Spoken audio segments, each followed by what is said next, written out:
各位弟兄姊妹早晨，好多謝余牧師嘅邀請，讓我咧喺香港堂係90週年嘅時候咧，同大家一齊去慶祝，亦都咧係喺呢一個嘅機會嘅當中去分享主嘅話語，非常咧係感恩，亦都喺呢一度咧係代表閉會中華基督教會香港區會各個嘅堂會啦、學校服務嘅單位咧係送上祝賀。亦都係願主繼續嚟到賜福，使用香港堂每一位嘅同工弟兄姊妹，能夠喺呢一個嘅社區嘅當中咧，係為鹽為光，去見證主嘅恩典。讓我哋咧再次嘅同心祈禱，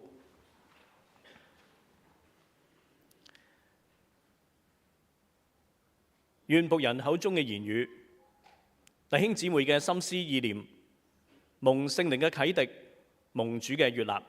禱告藉主耶穌基督聖名而求，阿門。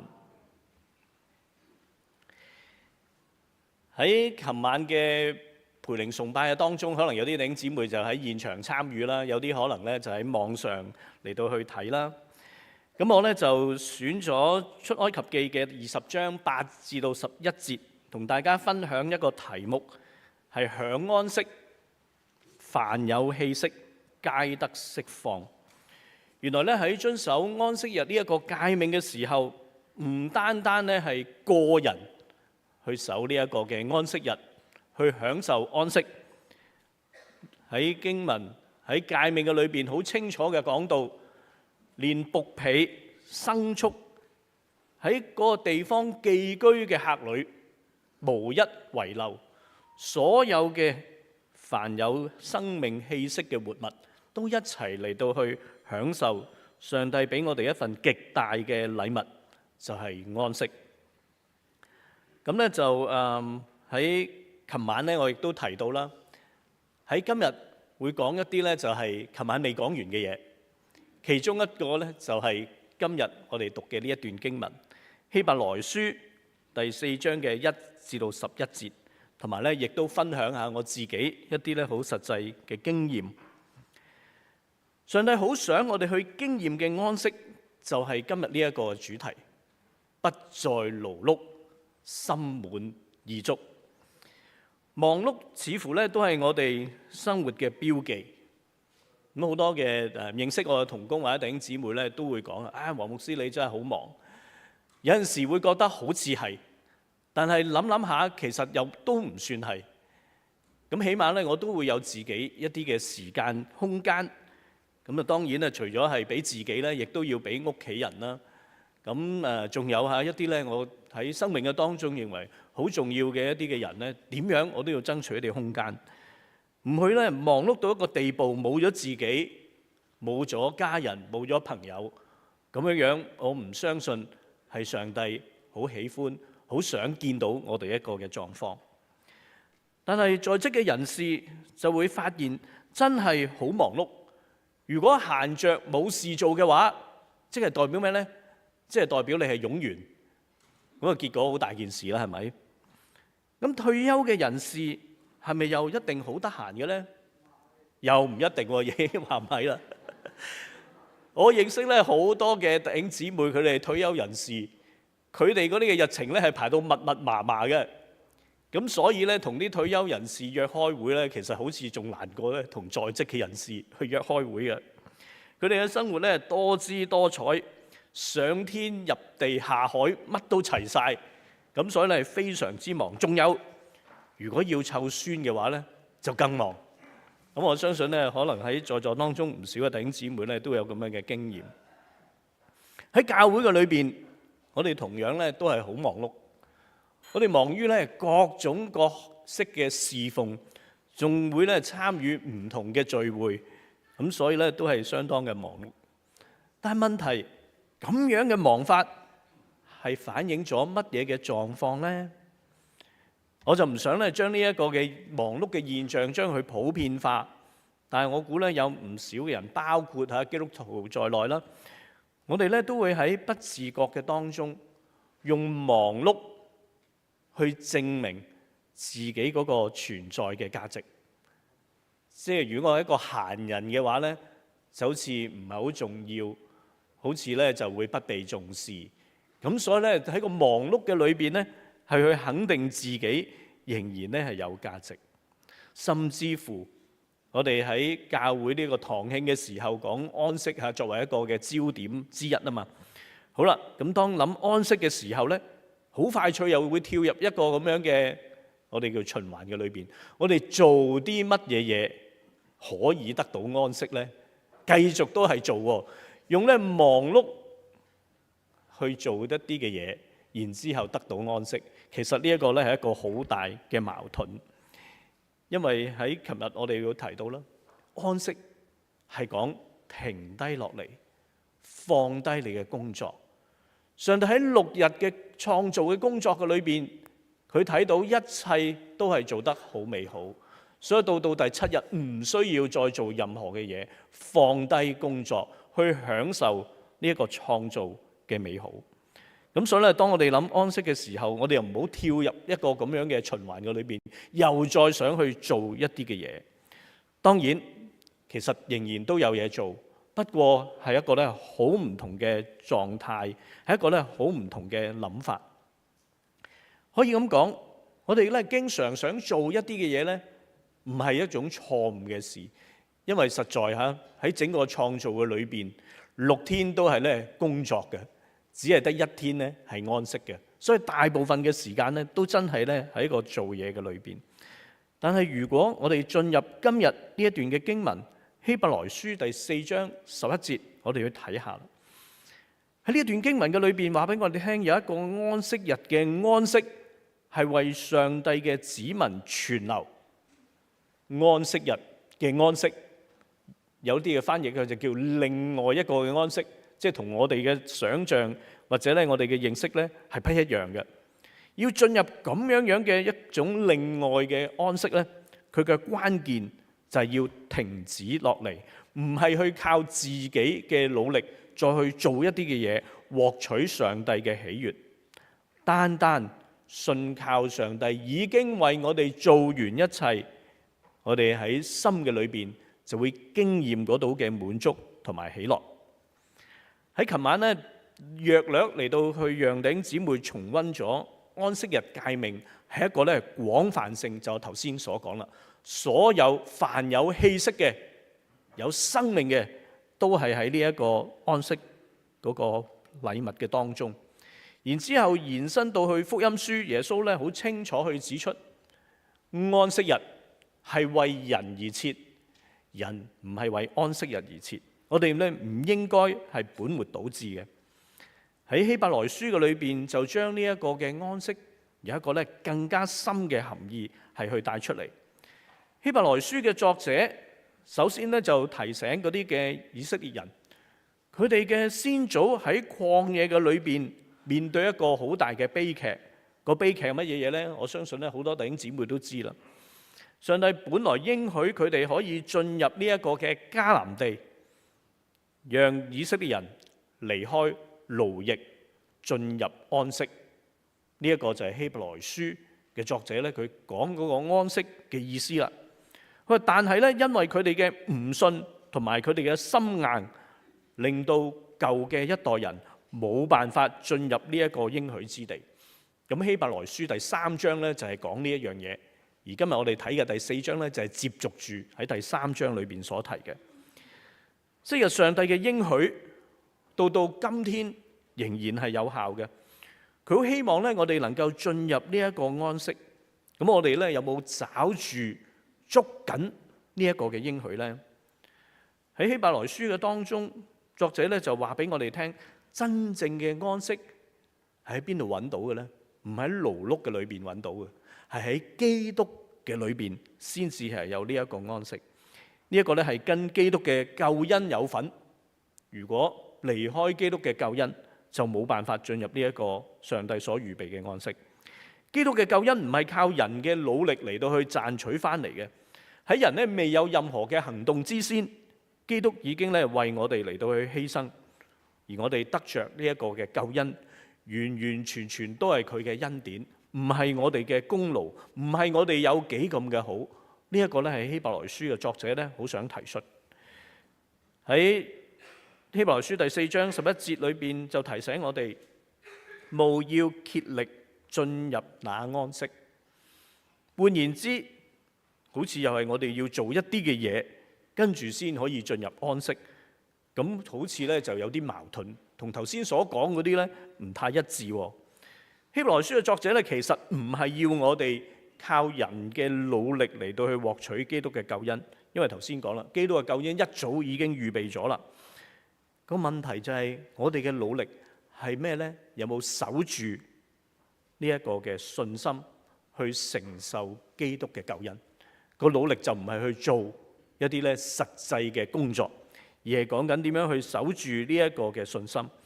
當我哋信心唔夠嘅時候，我哋就需要向上帝求取一個更大嘅信心，而呢一個祈求嘅過程就係所謂嘅竭力，就唔係咧再去勞碌做啲乜嘢嘢，唔係咧要喺忙亂嘅當中嚟到去獲得呢一種嘅恩典，呢一種嘅祈求嘅過程係叫做竭力，代表住我哋好重視恩典，而唔係單憑咧一股血氣。我哋去重複琴晚咧不斷嚟到去提出嘅安息日嘅定義。安息日就係咧扭轉咗平日靠自己嘅勞碌嗰種嘅生活嘅常態，將焦點從咧我做咗啲乜嘢嘢，要轉向上帝已經做咗啲乜嘢嘢。從一個咧重擔嘅當中轉向我哋係輕省，我哋咧係心滿意足。咁讓我哋咧嚟到去一齊思想一下，喺整段嘅希伯來書4章1至11節嘅當中，會咧係討論一啲嘅乜嘢問題，去提醒我哋呢？希伯來書嘅作者喺呢一段嘅經文裏邊呢，其實係引用咗詩篇嘅，就係引用詩篇嘅第95篇7至到11節。因為希伯來書嘅讀者都係咧一啲好熟悉我哋今天所謂舊約嘅經文。喺詩篇嘅第95篇7至到11節嘅裏邊呢，其實就係用安息代替咗呢一個嘅迦南地。詩篇第95篇第7節咁講，佢話因為咧佢係我哋嘅上帝，我哋係佢草場嘅百姓，係佢手中嘅羊。惟願你哋今日聽佢嘅話，你哋不可硬着心。呢個喺希伯來書又出現啦。像在米利巴，就是在曠野瑪撒的日子，那時你們的祖宗試我、探我，並且觀看我的作為。呢一個就係當時以色列人喺曠野當中行到冇水飲，去到一個嘅地方叫做呢一個咧米利巴，喺嗰度結果上帝要吩咐摩西擊打磐石，佢哋就有水飲啦。但係喺嗰段經文嘅記載裏邊就係提出百姓試探上帝，跟住喺詩篇第95篇第10節咁講：40年之久，我厭煩那世代說，這是心裏迷糊的百姓，竟不知道我的道路，所以我在怒中起誓，他們斷不可進入我的安息。呢一個就係希伯來書嘅作者所引用嘅一句說話。我哋今日嚟到再讀希伯來書呢一段嘅經文，我哋就發現啦，大概咧有8個9個嘅地方咧，就係提到進入安息。咁當然啦，一個嘅字眼不斷嚟到去重複，就係呢一段經文嘅一個重點所在。作者唔希望我哋忽略呢一件咧咁重要嘅事，所以重複又重複使用咗進入安息呢一個嘅字眼。安息當然就係同安息日掛鈎啦，係有佢一個神聖嘅意義。當我哋話進入安息嘅時候，呢一個咧就係代表住我哋同上帝之間有一個咧好深好深嘅關係。當我哋進入安息嘅時候，我哋肯唔肯嚟到去經驗上帝嘅帶領，抑或我哋仲係諗緊自己話事？我哋有冇屬於上帝嘅記號，抑或只係忙碌成為咗我哋嘅記號？我哋識唔識得管理上帝所交託俾我哋嘅責任，抑或只係諗住做自己想做嘅事？呢一個就係進入安息嘅時候，我哋要嚟到去問自己嘅問題。喺我哋生活嘅當中，我哋有冇咧喺上帝嗰度得到安息呢？咁當然我哋可以問下咧，我哋自己願唔願意將生命嘅主權嚟到去交託俾上帝？就好似以色列人喺曠野嘅裏邊，當我哋咧埋怨冇嘢食，會餓死，跟住天降嗎哪。降嗎哪呢一個嘅經歷，當然對於咧喺呢一個出埃及嘅以色列人嚟講咧係好深刻嘅。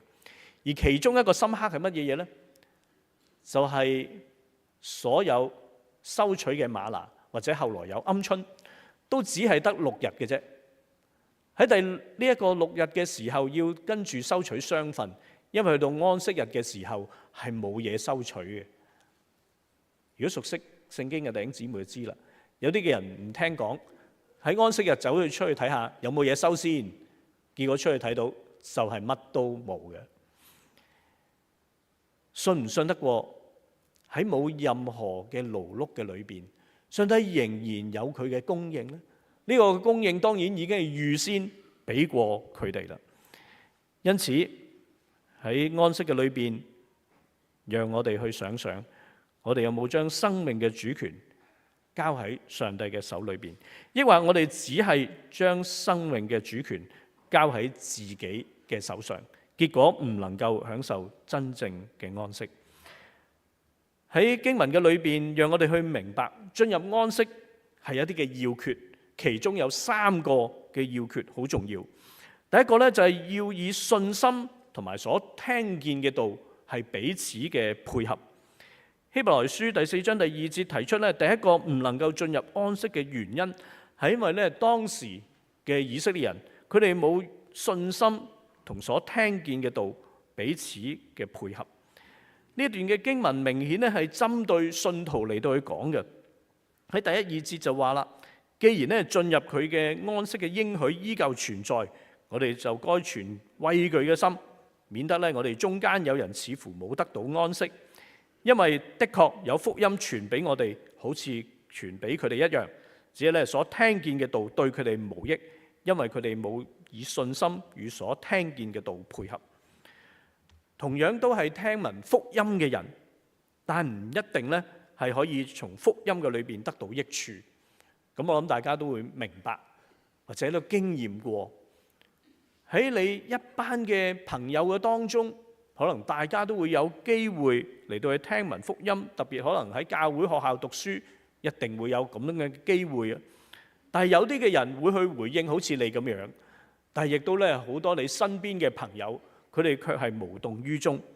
咁當然關鍵就在於當時有冇呢一個信心，又或者後來佢哋慢慢去經驗、去發現，或者係得到呢一種信心嘅時候，佢哋嘅生命得到改變啦。但係有啲人可能佢哋聽完福音之後，佢哋即時會有一個咧好好嘅反應，但係好可惜，佢嗰個嘅反應可能只不過係頭腦或者係一時之間，慢慢，當缺乏咗真正嘅信心嘅時候，呢一個嘅福音嘅種子唔能夠發芽生長，結果亦都失落咗啦。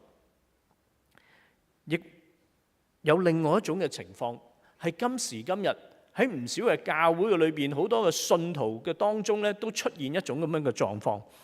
其實咧，佢哋係咪真真正正認識福音咧？可能未必係。佢哋認識嘅係叫做行福音。乜嘢叫行福音咧？即係話你嘅信仰帶嚟幸福，你就認為係福音啦。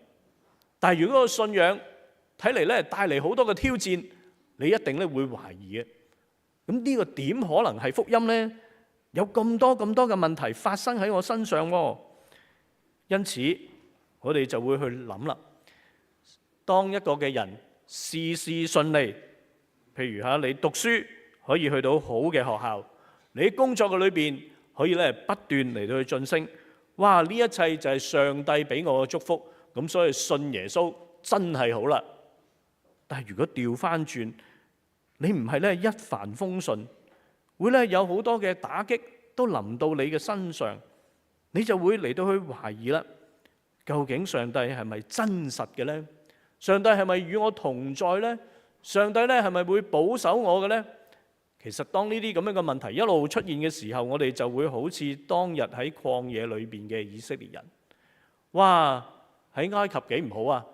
雖然係做奴隸，起碼咧都會有呢一個嘅飲食啊，起碼咧有呢一個一片瓦嚟到咧讓你去棲身。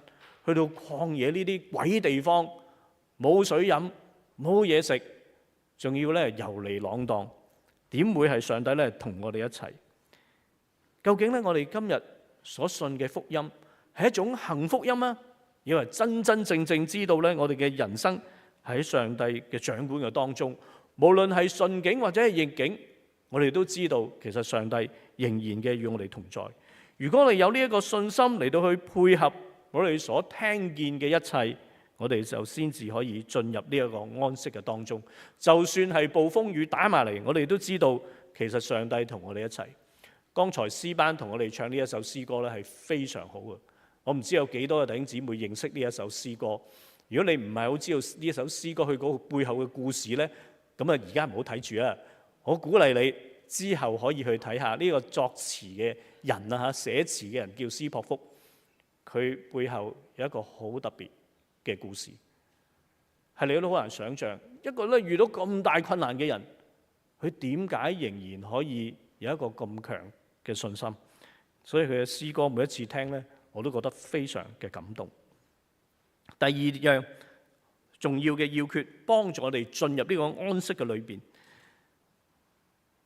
我哋睇到喺經文嘅裏邊第6節咁講，佢既有這安息保留着，讓一些人進入，那些先前聽見福音嘅人，因不順從而不得進去，唔能夠順從，有所保留。佢嘅信唔係信到徹底，同呢一個咧第一點有啲類似嘅地方。第一點係冇信心嚟到去配合。第二咧係有啲信心，但係信得唔夠徹底。呢一種咧信得唔夠徹底咧，有時會出現咗一種嘅狀況係乜嘢咧？就係悖逆或者係唔信服上帝嘅意思。人咧總係好喜歡嚟到去扮演上帝，甚至乎咧想取代上帝嘅位置。但係最吊詭嘅地方係乜嘢嘢咧？有咁樣想法嘅人，佢嘅問題咧其實唔係唔信上帝，佢係信上帝，不過用我頭先嘅講法，佢冇信到好徹底。喺關鍵嘅時刻對上帝咧失去咗呢一個嘅信心。弟兄姊妹，你乜嘢嘅時候會對上帝有信心呢？咁我估頭先提過啦，可能你咧喺一個咧好平安啦、好順利嘅生活環境嘅裏邊，你就會咧覺得有信心啦。但係到咧突如其來有啲嘅挑戰，有啲嘅困難，可能係大過你所能夠承擔嗰個嘅時候，你信唔信服上帝帶領你去面對呢一切？因為你會選擇逃避，去否定上帝對你嘅幫助。如果係信到徹底嘅時候，你就要堅持落去，咬緊牙關，到最後咧可以越過呢一個嘅困難。如果唔係嘅話，你就唔能夠得到上帝為你所預備一切。好多嘅中學生咧同我講，佢話：牧師喺學校嘅裏邊咧，成日都會邀請一啲嘅人翻嚟講見證。佢話其實講見證咧，來來去去都係嗰啲嘅啫。中學生喎，大家記得，佢哋聽咗好多啊。咁話咁來來去去即係邊啲啊？第一，改邪歸正，即係嗰啲本來係壞人嗰啲會變翻好嘅。咁佢話其實咧，我又唔係太壞啦。咁點即係從呢啲嘅見證裏邊提醒到我咧？又或者其實我都好曳噶啦。佢話聽來聽去咧，我都係繼續曳喎。咁點搞咧嚇？咁當然我都好多謝佢哋嚇，將呢啲咁真實嘅情況話俾我聽。見證改邪歸正啊！第二，逢凶化吉，即係話咧，哇！嗰啲通常就話自己有病啊，醫生咧都話冇得救啦，跟住咧又去救得翻。咁佢成日咧大概都係呢兩樣噶啦，改邪歸正、逢凶化吉。咁佢話有冇第三樣㗎？咁我話係啦，有陣時咧我哋都係真係呢啲嘅見證咧，當然係好有說服力，亦都好真實。哇！嗰啲嘅人咧，佢唔係講大話嘅，係佢哋自己真真實實嘅見證。哇！其實咧喺信仰嘅當中咧，第三類嘅見證咧係最多嘅，係好多嘅基督徒都會經驗嘅。咁第三個係咩咧？其實第三個咧就係堅持落去，哪怕喺前面嗰個狀況都冇改變，繼續去堅持落去。呢一個就係真實嘅見證，樣樣都可以掌握得到。真係咧有困難嘅變到冇困難，當然呢個都係每一個人好想，但喺人生嘅實況裏邊卻並不如此。有多時候狀況真係唔改變嘅，但係我哋都堅持落去，因為我哋相信上帝仍然係掌管。呢一個就真正嘅信心。當你信到徹底嘅時候，就係咁樣樣。第三，嗰個好重要嘅要訣提醒我哋，不可硬着心。以色列人能夠進入呢一個應許之地，係因為佢哋硬着心，佢哋咧唔相信上帝嘅安排預備，繼續咧用自己嘅方式要去咧同上帝爭辯，要去角力，所以舊嘅一代人冇辦法進入。喺希伯來書第4章第7節引用咗大衛嘅詩篇，頭先講唯願咧你哋今日要聽佢嘅話，唔可以咧硬着心，因為呢一句就喺詩篇第95篇嘅第7、第8節嗰度嚟嘅。頭先講過，因為佢哋喺呢一個曠野當中冇水飲，佢哋去埋怨上帝，幾乎咧要掟死呢一個摩西。當摩西同上帝嚟到去可以話係申訴嘅時候，摩西其實心裏邊可能咧都係有啲嘅埋怨唔滿意，話上帝，我一早話咗叫你唔好揾我帶呢一班人㗎啦，我而家咧搞成咁，你話點算咧？我點樣可以處理呢一班人咧？咁結果咧，上帝就吩咐下摩西就拎住支杖就去擊打磐石啦。佢哋面對一個好大嘅困難，係一個咧生死好似存亡嘅當中。佢哋咧唔係去問到底咧有冇上帝，佢哋知道咧上帝係喺度嘅，但係問題就係究竟上帝係唔係喺佢哋嘅中間呢？佢哋咧有一個咁大嘅疑問，唔認識上帝嘅人問究竟有冇上帝，呢一個咧係合情合理嘅。但係如果認識上帝嘅人卻係咧提出質疑上帝究竟喺唔喺佢哋嘅中間，就代表住佢哋準備咩呢？如果我再睇唔到上帝做啲嘢嘅話，我就會離開上帝嘅啦。可能好多弟兄姊妹咧，你都會認識有一啲嘅弟兄姊妹，佢哋曾經經歷過呢啲嘅打擊，佢哋最後真係咧選擇離開咗呢個信仰。我哋心裏邊咧當然都係覺得好可惜，亦都咧當然我哋好需要唔係去責備佢哋，其實咧亦都希望繼續為佢哋去禱告，盼望咧有一天佢哋嘅信心能夠咧係被重建。但係呢一種咧對於上帝嘅質疑喺聖經嘅裏邊就形容為咧係硬住心嘅。因此我哋要知道，我哋咧唔好硬住心，我哋咧要係去睇見上帝作為，甚至乎有時不作為嘅時候，上帝喺安靜嘅當中仍然係嚟到去愛着我哋。呢一個係非常非常嘅緊要。既然聖經好清楚話俾我哋聽，上帝已經係為我哋預備好呢一個安息咁大嘅禮物，我哋就可以進入去嚟到去享受呢一切。咁我哋真係要點樣準備好自己，以致我哋能夠去承受呢一個咁大嘅禮物呢？咁以下落嚟有兩個嘅參考俾大家，其中有一個呢，就係我自己嘅經歷，係琴晚講話今日咧要交代嘅。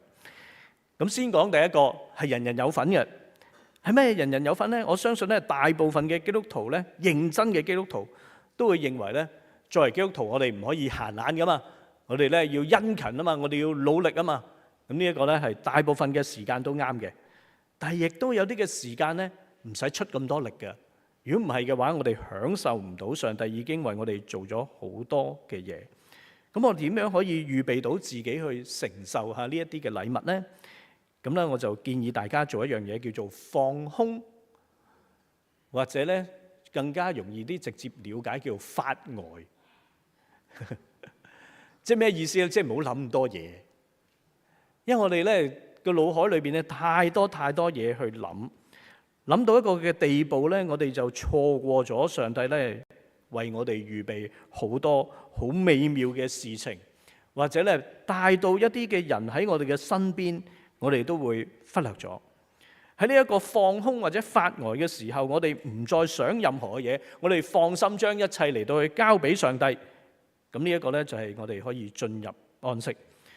我哋容許自己久不久唔需要咧再絞盡腦汁，俾咧自己嘅腦袋都可以平靜落嚟。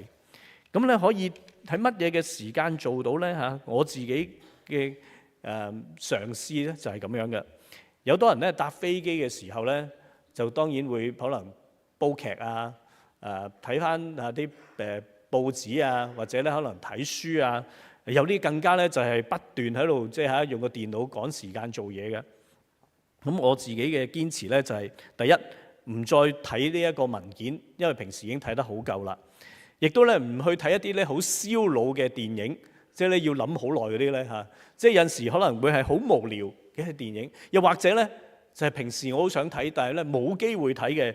不過坐飛機嘅時候咁就可以有咁嘅機會啦。咁但係大部分嘅時間咧，我都係放空自己嘅。咁咧，因為用呢一個嘅腦袋咧，可能用得太多啦。安安靜靜放空自己，去細心聆聽一下上主嘅呼喚。咁當然咧，今時今日咧，真係一個好大嘅挑戰，因為咧可能喺飛機嘅上邊咧都會有免費嘅 WiFi。咁結果搞到咧，你喺飛機嘅上邊咧，仍然喺度覆緊呢啲嘅信息。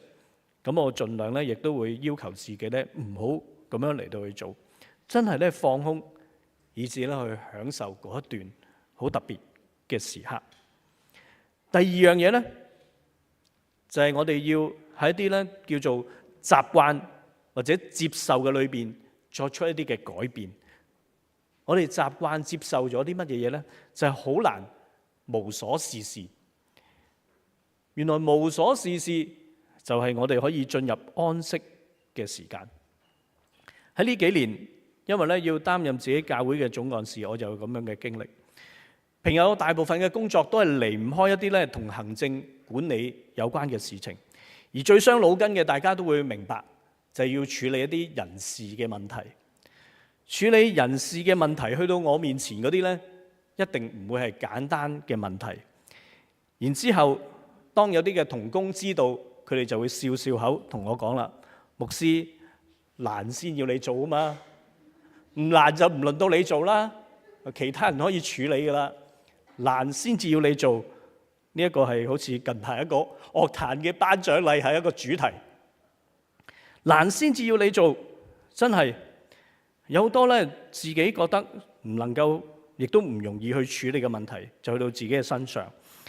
除咗咧呢啲咁樣嘅人事嘅問題，平時咧仲會睇好多法律嘅文件啊、財務嘅報表啊，最弊係咩咧？各式各樣嘅投訴信，每個禮拜有一沓咁樣嘅投訴信就會去到你嘅面前。睇呢啲嘅嘢睇到一個地步，用年青人嘅講法叫懷疑人生。我係牧師嚟嘅喎，點解我要花咁多嘅時間去睇呢啲嘅嘢咧？不斷咧嚟到去諗啊，究竟咧我喺度做緊啲乜嘢嘢咧？